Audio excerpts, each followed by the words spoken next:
وكفى والصلاة والسلام على نبيه المصطفى وعلى آله وأصحابه ومن سار على نهجه إلى يوم الوفاء أما بعد. Hadirin yang dirahmati oleh Allah, alhamdulillah, bersyukur kita kepada Allah masih diberikan sehat walafiat hingga saat ini kita masih bisa merasakan nikmat-nikmat yang Allah karuniakan kepada kita. Mudah-mudahan setiap nikmat itu menambah ketaatan kita kepada Allah Subhanahu wa taala. Karena tidak sedikit manusia bertambah nikmat tapi bertambah maksiat. Bertambah nikmat nambah jauh dari Allah Subhanahu wa taala. Dan hakikat nikmat ketika menjadi jalan berbuat maksiat hakikatnya adalah musibah. Sebagaimana kata para ulama, kullu ni'matin la tazidu ta'atuka ila Allah fahiya baliyah. Setiap nikmat yang tidak menambah ketaatan kita kepada Allah, maka hakikatnya adalah musibah. Dan siapapun yang hari ini sedang mendapatkan musibah, mendapatkan kesusahan, mendapatkan ujian dari Allah Subhanahu wa taala dalam berbagai macam bentuknya. Gak punya makanan, tidak punya penghasilan karena gak bisa keluar dari rumah, mungkin juga terkena penyakit, ada yang sakit dan apapun jenis daripada musibah dan ujian. Kalau hal itu menambah taqarrub kita kepada Allah, menambah dekat kita kepada Allah, makin kita banyak mengadu kepada Allah, makin kita banyak berdoa kepada Allah Subhanahu wa taala, fatilka haqiqatuhan ni'am, maka sungguhnya musibah itu hakikatnya adalah kenikmatan. Alhamdulillah, di bulan Ramadan ini kita ingin bersama-sama mengambil keutamaan daripada bulan yang mulia ini, dan insyaallah pada kesempatan yang mulia ini kita akan membahas satu tema yang sangat penting dalam kehidupan kita, yaitu adalah tazkiyatun nufus atau tazkiyatun nafs. Banyak kitab yang telah dikarang oleh para ulama tentang masalah tazkiyatun nafs. Lalu pertanyaannya, apa itu tazkiyatun nafs? Tazkiyatun nafs terdiri daripada dua kata. At-tazkiyah, yang pertama adalah tazkiyah yang artinya adalah at-tathhir, pembersihan, penyucian. Dan juga an-nafs yang artinya adalah jiwa. Maka ketika disebut tazkiyatun nafs artinya adalah pembersihan dan penyucian jiwa. Dalam makna yang lain adalah an-numu. An-numu artinya adalah tumbuh berkembang. Karena dengan tahliyah, dengan pengisian akhlak-akhlak yang baik, jiwa kita menjadi tumbuh lebih baik. Hadirin hadirat yang dirahmati oleh Allah Subhanahu wa taala, kalau kita lihat di dalam tinjauannya para ulama ketika membahas tentang masalah tazkiyah, mengapa tazkiyah itu menjadi sangat penting? Ada 3 alasan paling tidak yang bisa kami sampaikan. Yang pertama, bahwa tazkiyatun nafs merupakan salah satu di antara tugas Rasulullah sallallahu alaihi wasallam. Ketika Allah Subhanahu wa taala mengutus nabinya dan rasulnya ini, huwallazi ba'atsa fil ummiyina rasulan minhum yatlu alaihim ayatihi wa yuzakkihim wa yu'allimuhumul kitaba wal hikmah wa in kanu min qablu lafi dhalalin mubin. Dalam surah Al-Jum'ah ayat 2. Juga dalam surah Ali Imran ayat 164. Di dalam ayat tersebut dikatakan bahwa Allah lah yang telah mengutus nabi dan rasulnya untuk apa? Yatlu alaihim ayatih. Yang pertama, membacakan ayat-ayatnya. Wa yuzakkihim. Setelah dibacakan ayat, lalu adalah yuzakkihim, dibersihkan, disucikan apanya? Hati dan jiwanya. Wa yu'allimuhumul kitaba wal hikmah, dan diajarkan kepadanya al-hikmah, al-kitab dan al-hikmah. Dan sebelum itu terjadi, wa in kanu min qablu lafi dhalalim mubin.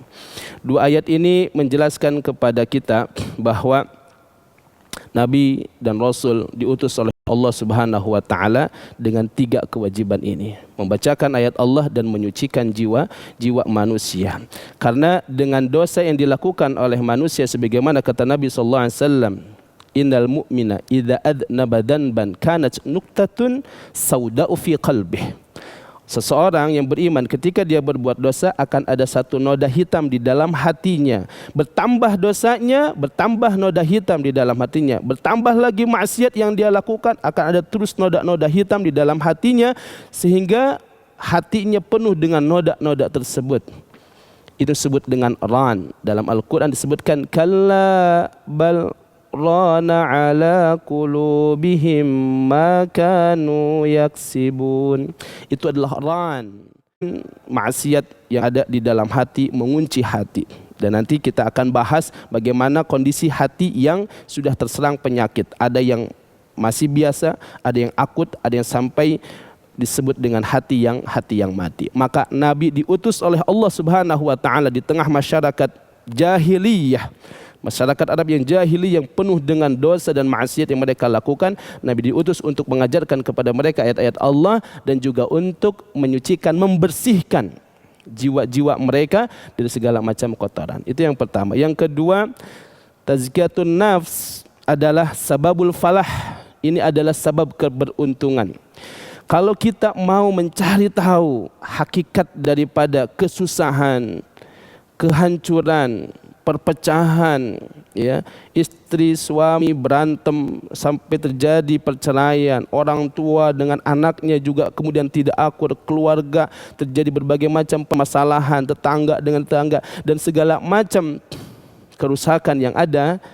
Para ulama mengatakan dzunubukum tufajjirukum, sebabnya adalah adzunub, sebabnya adalah dosa. Maka sebaliknya, tazkiyatun nufus adalah sababul falah. Pembersihan hati, pembersihan jiwa adalah sebab daripada keberuntungan, kesuksesan kehidupan kita. Siapa yang bilang Allah Jalla Jalaluh sampai 10 kali bersumpah Allah Subhanahu wa taala, ya, sumpah yang banyak dilakukan oleh Allah Subhanahu wa taala sampai 10 kali.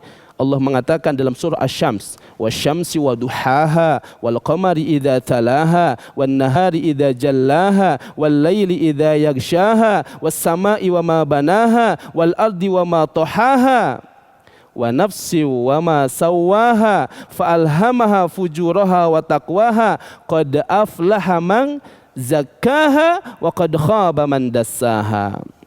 Allah kemudian sampaikan setelah bersumpah dengan makhluk-makhluknya, Allah katakan, maka beruntunglah orang-orang yang mampu membersihkan dan menyucikan jiwanya. Maka rumus simple kita ingin keluar dari segala persoalan hidup kita, hadirin yang dirahmati oleh Allah, adalah bagaimana sekarang kita terus berusaha untuk membersihkan hati dan jiwa kita. Ini yang kedua. Yang ketiga, alasan betapa pentingnya tazkiyatun nafs dalam kehidupan kita karena nafs itu ibarat az-zujaj, kaca atau gelas.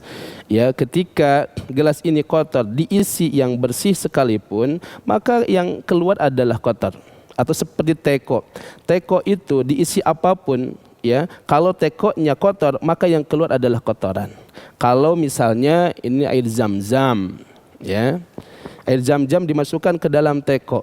Zam-zam bersih, suci, air mukjizat, tapi masuk ke dalam teko yang kotor. Apa yang terjadi? Yang dikeluarkan dan diminum oleh orang adalah air kotor, bukan air zam-zam.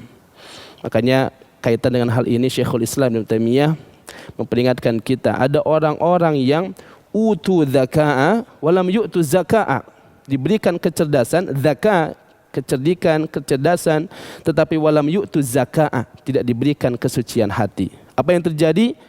Ilmunya menyesatkan manusia. Ilmunya dijual belikan untuk mendapatkan keuntungan dunia yang sedikit. Ilmunya tidak memberikan manfaat.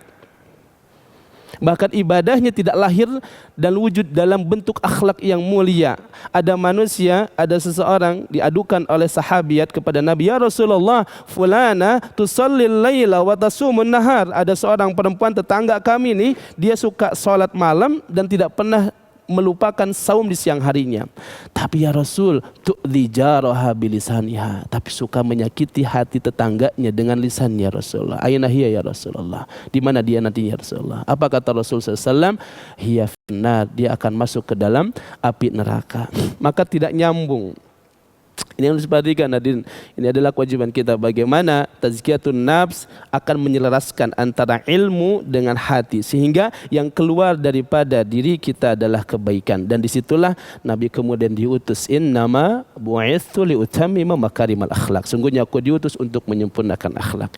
InsyaAllah dalam kesempatan yang lain kita akan bahas lebih dalam lagi tentang tazkiyatun nafs.